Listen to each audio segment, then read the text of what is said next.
नमस्कार, स्वागत है आप सबका हमारे इस खास कार्यक्रम में। मैं हूं कवीन सचान। तो संविधान की इस खास कड़ी में आज बात करेंगे हम कि किस तरीके से हमारे संविधान में अधिकारों के बारे में कहा गया है, बताया गया है, और जो मूल अधिकार हैं वो क्या है, और उसके साथ साथ कर्तव्य क्या है और उसकी जिम्मेदारी किस पर और किस तरीके से डाली गई है। संविधान के भाग 3 में अनुच्छेद 12 से 35 तक उपलब्ध जो अधिकारों के मूल अधिकारों की संज्ञा उन्हें दी गई है, और साथ ही साथ अगर हम कर्तव्यों की बात करें तो शुरुआत में संविधान में नहीं थे, लेकिन 1976 में संशोधन के जरिए अनुच्छेद 51 का के तहत जो चैप्टर 4 है उसमें मूल कर्तव्यों को भी जोड़ा गया, इसकी व्यवस्था की गई। तो हमारे संविधान में जब मूल अधिकारों की बात करते हैं तो वो क्या इशारा करते हैं, और मौलिक अधिकारों के साथ किस तरीके से इसे देखा जाता है, और लागू कराने की जिम्मेदारी अदालतों पर या उसकी व्याख्या की जिम्मेदारी किस तरीके से हमने आज़ादी के बाद से अब तक देखी है, ये समझेंगे। हमारे साथ हैं रोहित पांडे जी, हैं एडवोकेट हैं सुप्रीम कोर्ट से, आपका स्वागत है। तालिश रे हमारे साथ हैं एडवोकेट सुप्रीम कोर्ट, तालिश स्वागत है आपका भी। और अजय ब्रह्म हैं एडवोकेट सुप्रीम कोर्ट से, आपका भी अजय स्वागत है। शुरुआत में तालिश आपसे करना चाहूँगा कि अगर हम संविधान के मूल भावना को देखें और जब शुरुआत में हमने उसे अडॉप्ट किया और जिस तरीके से उसमें अधिकारों की बात की गई, व्यक्ति के अधिकारों की, वो क्या कुछ कहते हैं, और उसमें अगर हम मूल अधिकारों की बात करें जिन्हें मौलिक अधिकार कहा गया बाद में आकर, वो क्या है और किस तरीके से दूसरे अधिकारों के साथ या उससे अलग नजर आते हैं।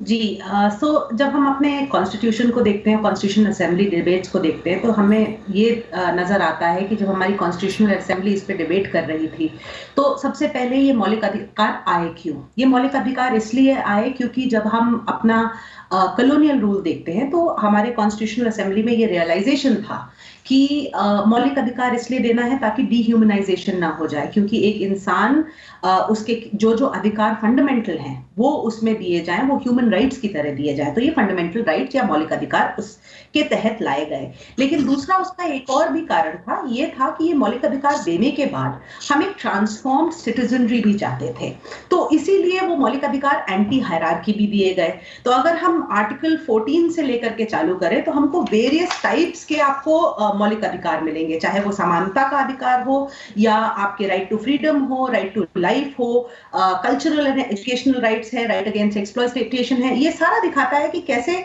हायरार्की को, एक तो जो सोशल हायरार्की आ गई थी जो ब्रिटिश रूल के अंडर में आई हुई थी, वो सोशल हायरार्की हटाई जाए और उसके बाद ट्रांसफॉर्म किया जाए सोसाइटी को। उसके अलावा ये भी था कि इन मौलिक अधिकारों के द्वारा जो एक ह्यूमन को, एक इंसान की जो वक़्त हट गई थी उसको वापस लाया जाए उनके अधिकार देते हुए।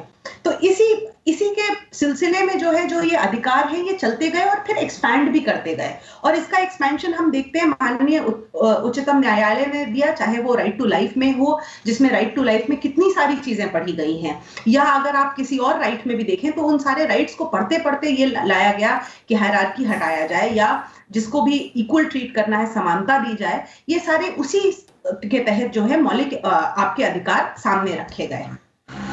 बिल्कुल, और जिस तरीके से अगर हम देखें, और रोहित मैं थोड़ा सा चाहूँगा कि दर्शकों के नज़रिए से कि जिस वक्त हम जब संविधान सभा में बैठकें हो रही थीं और संविधान को गढ़ने की तैयारी चल रही थी, अलग अलग मुद्दों पर बात हो रही थी, उसमें व्यक्ति के अधिकारों पर ख़ास जोर दिया गया। और शायद के पीछे, जैसे कि तालिश ने कहा, कि उस वक्त के जो हालात थे उससे पहले जिस तरीके से भारत में अलग अलग लोगों ने शासन किया और जो व्यक्ति के तौर पर जो नज़रिया था शासक वर्ग का, वो बहुत दूसरी तरीके का था।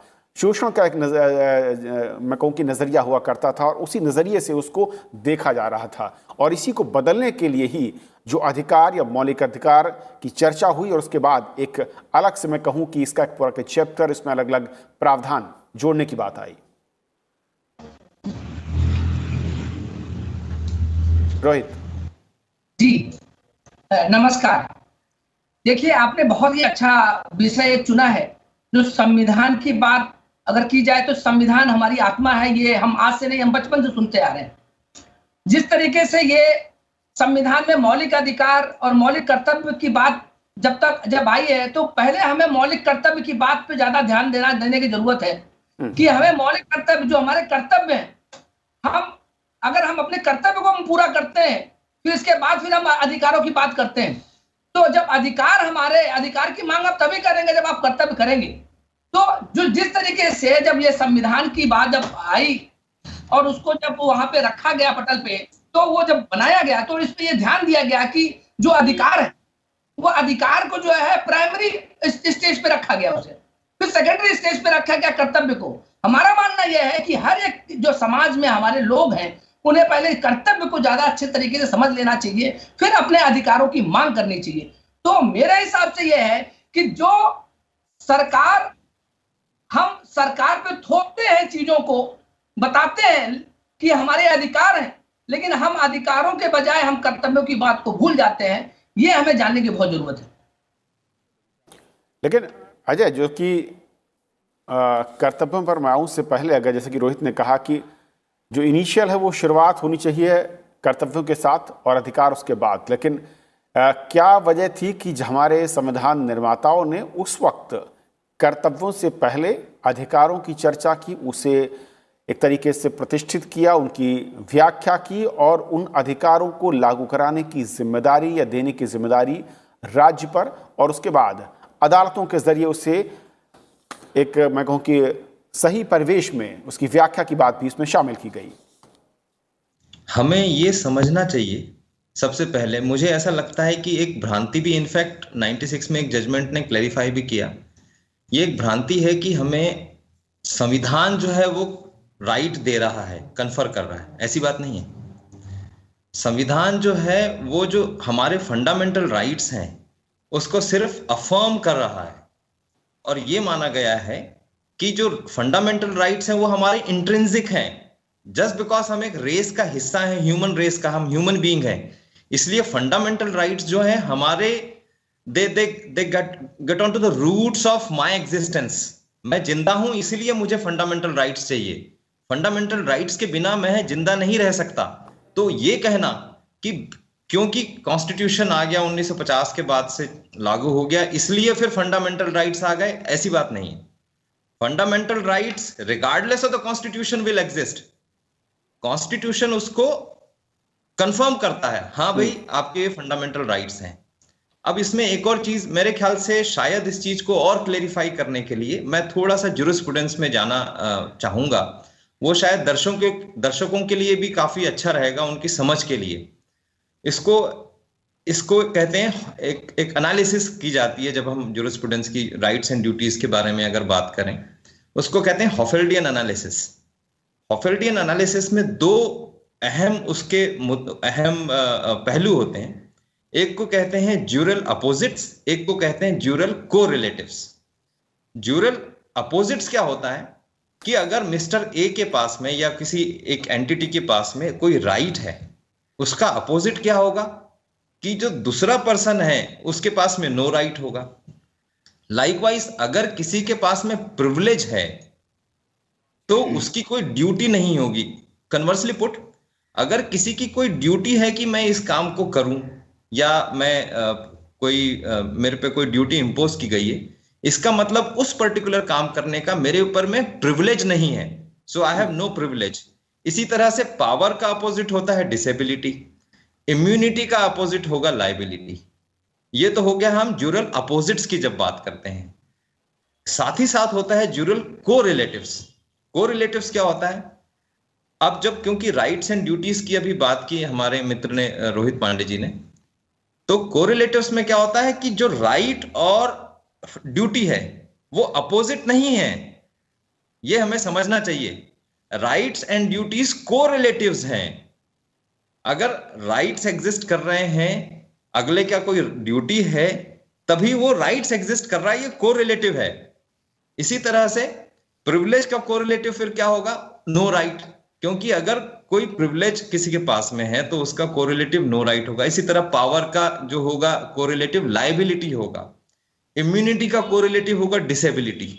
जब हम इन सब चीजों को समझते हैं, इन सब चीजों को जब हम इस बैकग्राउंड में जब हम समझते हैं राइट्स एंड ड्यूटीज के बारे में, तब हमें यह समझ में आएगा कि ऐसा नहीं है कि हम सिर्फ ड्यूटीज के ऊपर एम्फेसिस डालें या हम सिर्फ राइट्स के ऊपर एम्फेसिस डालें। दोनों चीजें हैंड इन हैंड चलती हैं, दोनों को रिलेटिव्स हैं। तो अब जब जैसे मैम ने अभी समझाया कि पार्ट 3 में क्या क्या राइट्स हैं, उनने मोटे मोटे जनरली आर्टिकल 14, 19 के बारे में बात किया, 21 के बारे में बात किया। तो अगर आप जब इसको समझेंगे कि किसी फॉर इंस्टेंस कोई भी, मैं अगर जो इंसान हूं, मेरे पास में अगर राइट टू लाइफ है, तो इसका कोरिलेटिव क्या होगा या इसका अपोजिट क्या होगा। अगर जब हम इसको जब समझते हैं तो ये जो एक डाइकोटमी सी क्रिएट की गई है, शायद एक तो ये भ्रांति फैलाने वाली भी बात होती है, जो कि मे बी पॉलिटिकल रीजन से होता होगा या जो भी, मैं उस पर कमेंट नहीं करना चाहता। लेकिन अगर हम इसको अच्छे से समझना है तो हमें ये जो मैंने अपोजिट्स और कोरिलेटिव्स के बारे में बात किया है, उसके बैकग्राउंड में रख के इसको अगर समझें तो दोनों ही जरूरी हैं। आर्टिकल 51A भी जरूरी है, एट द सेम टाइम जो हमारे पार्ट 3 है वो भी जरूरी है। अजय, बहुत महत्वपूर्ण बात आपने की। मैं इसी पॉइंट को थोड़ा सा और आगे ले जाना चाहूँगा तालिश आपके ज़रिए, कि जब चर्चा होती है और एक आम आदमी के जहन में बताया जाता है, समझाया जाता है, पढ़ाया जाता है, मैं देखता हूँ लोअर क्लासेस में, उसमें मूल अधिकार इन सब की चर्चा ज़रूर होती है। लेकिन जो कि अजय ने कहा वो बहुत इंपॉर्टेंट है कि उसके साथ साथ जो कर्तव्य हैं, किसी एक के अधिकार और दूसरे के कर्तव्य, वो कोरिलेट अगर नहीं करते हैं और उसको अगर सिर्फ एकांकी में देखते हैं किसी एक चीज़ को, तो वो बेकार नज़र आती है, निरर्थक नज़र आती है। और ऐसी कोई कल्पना हमारे संविधान में भी शायद नहीं की गई। जी, तो जैसे अजय जी ने कहा और उसी थ्रेड को आगे बढ़ाते हुए जब हम कोरिलेटिव्स को देखते हैं तो अब हमें ये भी समझना है कि जब हमारी राइट्स और ड्यूटीज की बात आती है, मौलिक अधिकार हो या कर्तव्य हो, उनकी बात आती है, तो हमारे लिखा है और हमारे कोर्ट्स में ये एक तो संविधान में लिखा हुआ है, जो हमारे राइट्स हैं उसके लिए हम कचहरी जा सकते हैं, लेकिन जो हमारे कर्तव्य हैं उसके लिए आप किसी को कटघरे में नहीं खड़ा कर सकते हैं। हाँ, ये जरूर है और कचहरी ने ये बार बार सर्वोत्तम न्यायालय में हमेशा ये बोला है कि आप जब राइट्स और ड्यूटीज को देंगे तो आप साथ ही साथ पढ़ेंगे। और ये भी है कि अगर उस कर्तव्य के जो आपके मौलिक कर्तव्य हैं उसको पालन कराने के लिए अगर किसी शासन ने या किसी सरकार ने एक कोई उस पे लॉ लाया है तो वो लॉ आप इन्फोर्स कर सकते हैं। लेकिन ड्यूटीज जो हैं अपने तहत में, while they are read along with the rights, they cannot be enforced separately। तो सबसे पहली तो ये जरूरत है। लेकिन दूसरी ये भी बात है कि जस्टिस वर्मा की एक कमेटी बैठी थी 1999 में about the enforceability of your fundamental duties, और इसमें उन्होंने कहा था कि 2-3 ऐसी ड्यूटीज हैं जिनको आप इन्फोर्सेबल करिए। और उसके बाद जब चर्चा हुई तो नेशनल लॉ कमीशन ने कहा कि अभी ये जरूरत है कि हम आगे जाकर के हमारी आगे वाली पीढ़ियों को सबसे पहले ये समझाएं कि हमारे कर्तव्य क्या हैं, उनको इंटरनलाइज कराएं, क्योंकि the basic function of fundamental duties other than existing जो आपकी 11 ड्यूटीज हैं, और उसमें अगर आप देखिए तो ड्यूटी आती है कि आप you will abide by the constitution. सबसे पहले आता है कि आप संविधान के प्रति जो है आप अपना आदर सम्मान करेंगे। उसके अलावा जो नेशनल फ्लैग है, नेशनल एम्ब्लम है, या अगर आप उसमें देखिए तो एनवायरनमेंट के बारे में बात किया जाता है, या अगर आप देखिए तो उसमें हेरिटेज और हमारे रिच कल्चर के बारे में बात किया जाता है। और इसी के तहत जो है काफी सारे लॉज भी आए हैं। तो अगर आप जितने भी एनवायरमेंटल लॉज देखते हैं वो हमारे फंडामेंटल ड्यूटीज के तहत ही हमारे स्टेट ने बनाए हुए हैं। तो इसके लिए इसका प्रचार करना भी जरूरी है, क्योंकि आगे जब हम पढ़ते हैं, अपने संविधान को पढ़ते हैं, हम अपने राइट्स को पढ़ते हैं, तो दोनों कोरिलेट करके साथ में आते हैं to make an ideal citizenry. एक आदर्श नागरिक दोनों करेगा और साथ ही साथ करेगा, मगर ये नहीं है कि एक और दूसरे अलग अलग उसमें आते हैं, जैसे अजय जी ने कहा। रोहित जी, क्योंकि जब हम मूल अधिकारों को देखते हैं और आज़ादी के बाद से तक अलग अलग बहुत सारे ऐसे एग्जाम्पल हैं, आप लोग बेहतर जानते हैं कि अदालत की चौखटों पर चैलेंज किया गया, उस पर अलग अलग आदेश या फिर कहूँ मैं कि निर्देश अलग अलग कोर्ट्स की ओर से आए। किस तरीके से संविधान पावर देता है स्टेट को किसी भी वक्त या किन हालात में मूल अधिकारों से अलग जाकर कानून बनाने को लेकर या मूल अधिकारों को सस्पेंड करने की पावर को लेकर, और उसके बाद उसी पावर्स को चैलेंज करने की ताकत या उसका प्रयोग करने की ताकत कोर्ट्स को, सुप्रीम कोर्ट को खासतौर पर। जी देखिए, जिस तरीके से भी अजय जी ने बात बताई कि देखिए ये फंडामेंटल राइट्स और फंडामेंटल ड्यूटीज ये दोनों एक दूसरे के पूरक हैं, इसमें कोई कहीं उसमें हमने जहां तक ये बात कही कि जो ड्यूटीज पे हमने फोकस इसलिए किया कि राइट्स तो हमें मिलते हैं, बट हम ड्यूटीज पे ज्यादा फोकस हम नहीं कर पाते। हम कभी कभी आप देखा आपने होगा कि कितने भी राइट्स हुए हैं, जो दंगे हुए, उसके पीछे क्या है? आपने जो है सार्वजनिक संपत्ति आप लॉस कर रहे हैं, आप लोगों की जान ले रहे हैं। क्या आपकी ड्यूटी वहां जाते हैं, वहां पे खड़े होकर के आप कहते हैं, आपकी मांग करते हैं कि मेरा अधिकार है दीजिए, तो क्या आपकी ड्यूटी ये नहीं है कि क्या आप शांतिपूर्वक उस चीज को आप वो धरने प्रदर्शन और वो आप अपनी बात नहीं रख सकते? लेकिन आप उसको नहीं करते हैं, आप उस पर जाना ही नहीं चाहते। कर्तव्य पे तो आप नहीं जाना चाहते, आप सिर्फ आप उस पे जाते हैं जो आपका राइट्स है। तो राइट्स का फोकस, आप राइट्स पे फोकस क्यों करते हैं इतना? राइट तो आपको संविधान ने दिया है, इसलिए नहीं दिया है कि आप अपने कर्तव्यों को भूलेंगे। मेरा बस केवल इसमें कहना है कि अगर आप वायलेशन करेंगे, अगर आप अपने कर्तव्यों को भूलेंगे, तो कोर्ट में लोग जाएंगे, कोर्ट का दरवाजा खटखटाएंगे, और वहां अगर कोई वायलेशन होता है आपका फंडामेंटल राइट्स का, किसी का, देखिए अगर आप कहीं किसी दंगे फसाद में होते हैं तो एक किसी का नुकसान होता है, और वो उपद्रवी जो गलत काम करते हैं, जो नुकसान करते हैं, वो ये भूल जाते हैं कि उसके लिए कोर्ट है, उसके लिए एक इन्वेस्टिगेटिंग एजेंसी है जो आप पे इन्वेस्टिगेशन करके आपको कोर्ट की कैटेगरी में खड़ा कर सकती है, आपको जेल भेज सकती है। लेकिन वहां ये देखना जरूरी है, हमारे समाज को, हमारी जनता को ये समझना है कि हमें अपने कर्तव्यों को बखूबी समझ जाना चाहिए कि अगर स्टेट का रोल केवल इतना होता है कि वो इंप्लीमेंट करेगा आप पे, कोई भी कानून बनाएगा, लेकिन कानून को अगर आप तोड़ेंगे तो आप समझिए कि संविधान को कहीं ना कहीं आप छेड़ रहे हैं। उसको आप अगर करते हैं तो वहां पे कहीं आपको एक जिम्मेदारी के साथ काम करना होगा, नहीं तो आपको कोर्ट में जाना होगा, नहीं तो आपको पुलिस थाने के जाके चक्कर लगाने पड़ेंगे। इस तरीके की चीजें सामने आती हैं। अब आप ये समझिए कि जो वायलेशन है आपका, वो आप जो फंडामेंटल राइट्स के वायलेशन पे आप जाते हैं, फंडामेंटल ड्यूटीज की बात करते हैं कि आपको उसमें कैसे, आपको कोर्ट का दरवाजा कैसे खटखटाएंगे। सुप्रीम कोर्ट के पास है, सुप्रीम कोर्ट संविधान का एक रक्षक है, सुप्रीम कोर्ट करता है। तो आप ये समझिए कि अगर कहीं आपको लगता है कि अगर फंडामेंटल राइट्स या फंडामेंटल ड्यूटीज या आपके कहीं कुछ आपके राइट्स जो है वायलेशन हो रहे हैं, तो आप सुप्रीम कोर्ट में जाकर के गुहार लगा सकते हैं आर्टिकल 32 में। अगर आपको स्टेट रिलेटेड है तो आप 226 में 226 में जाकर के आप आर्टिकल 226 में जाके आप हाई कोर्ट अप्रोच करते हैं।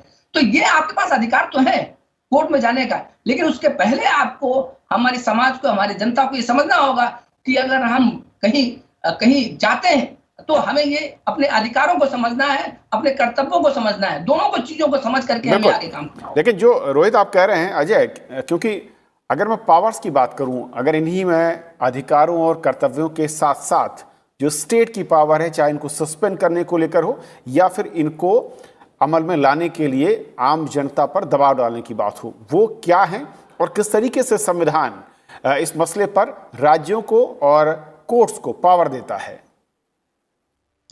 हमें इसको भी दो पहलू हैं जो आपने कहा। पहला पहलू ये है कि जो भी फंडामेंटल राइट्स हैं वो भी कोई अनफेटर्ड राइट नहीं है, कोई भी इंक्लूडिंग राइट टू लाइफ, वो भी रीजनेबल रिस्ट्रिक्शन है, तभी फांसी लगाई जाती है। तो अगर आप किसी और का राइट ब्रीच करते हैं, है ना, तो आपके ऊपर में रिस्ट्रिक्शंस इंपोज किए जा सकते हैं। तो अगर ए के, जैसे कि मैंने पहले भी समझाया था, उसी के तारतम्य में मैं समझा रहा हूं कि अगर ए के पास में कोई राइट है अगेंस्ट बी, इसका क्या मतलब होगा कि बी जो है तो मतलब ये this will be equivalent to be having a duty to honour as right. समझ गए आप?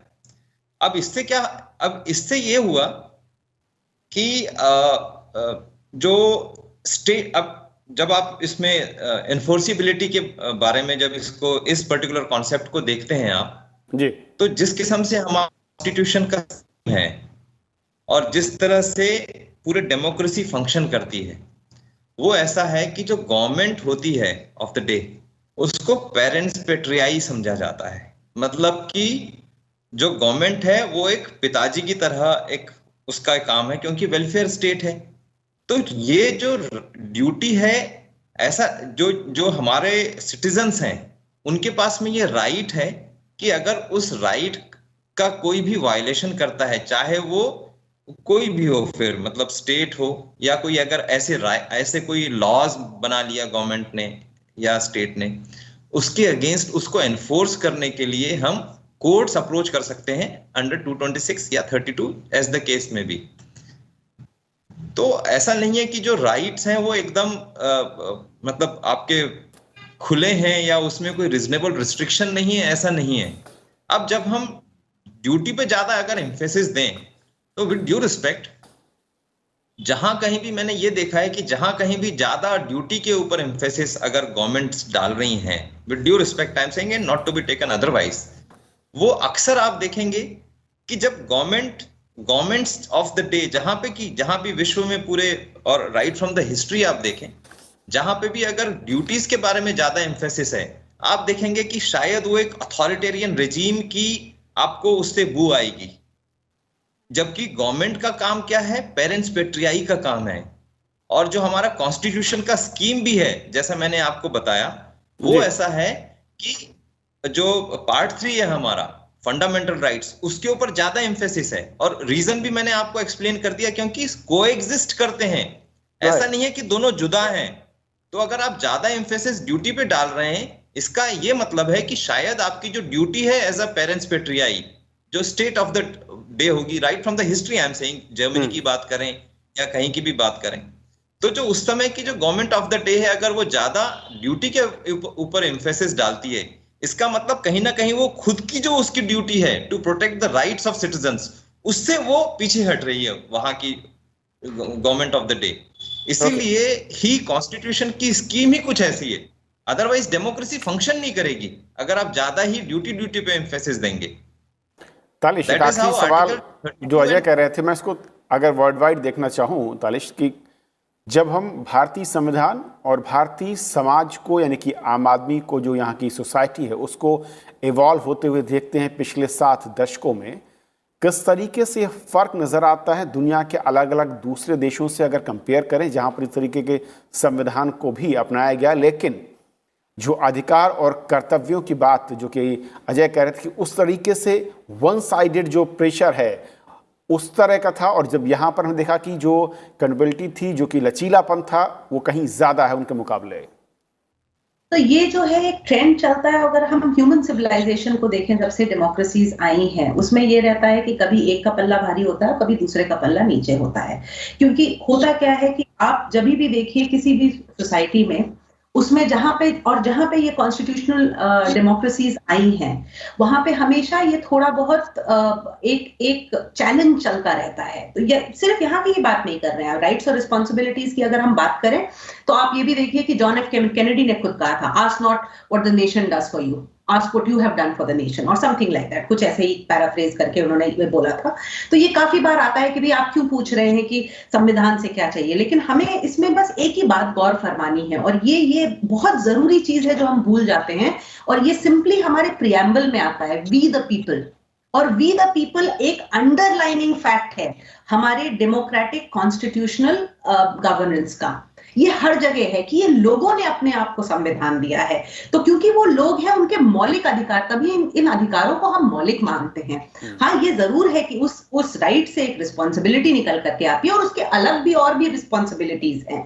लेकिन काफी जगह ये है, अगर आप देखिए बाकी देशों में, तो अगर आप तुलना करने लगेंगे हर एक राइट और रिस्पॉन्सिबिलिटी का, तो उसमें शायद गौर फरमाने वाली ये भी बात होगी कि जो आपके कर्तव्य आते हैं, उसमें राइट टू वोट एक कर्तव्य में आ जाता है। तो आप ये समझिए कि आपकी ड्यूटी है, अगर आप नहीं वोट करेंगे, मतदान नहीं करेंगे, तो आपके ऊपर एक पेनल्टी या फाइन लगा जाएगा।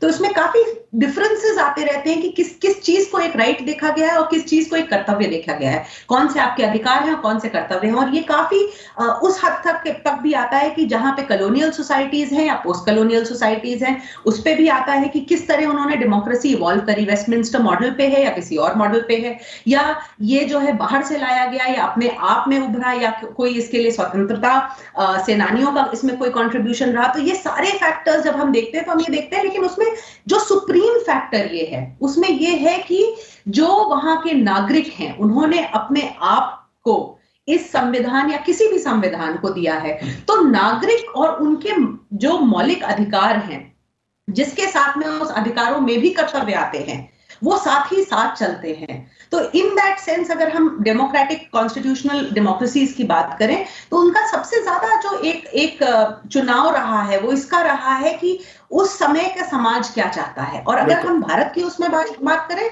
तो हम ये भी देखेंगे कि उसमें भी हमारे सुप्रीम कोर्ट ने ये कहा है कि कुछ चीजें जो हैं कॉन्स्टिट्यूशन में सुप्रीम है वो नहीं बदली जा सकती हैं, वो कॉन्स्टिट्यूशन का बेसिक फ्रेमवर्क है। लेकिन उसके बारे में किसी और दिन लेंगे कि बेसिक फ्रेमवर्क क्या है और उसको कैसे बदला जाता है। जी बहुत बहुत शुक्रिया आप तीनों बहनों का हमारे साथ आज इस खास शो में जुड़ने के लिए, और भारत के संविधान में अधिकार और कर्तव्यों को लेकर क्या कहा गया है और उस वक्त जब ये संविधान तैयार हो रहा था तब इसे क्यों जोड़ा गया, उसके पीछे के वजह और कारण क्या थे और किस तरीके से ये इवॉल्व हुआ है और अदालतों के जरिए यहाँ पर कहाँ पर बंदिश और किस तरीके से इसे लगाने की बात कही गई है। फिलहाल आज इतना ही। नमस्कार।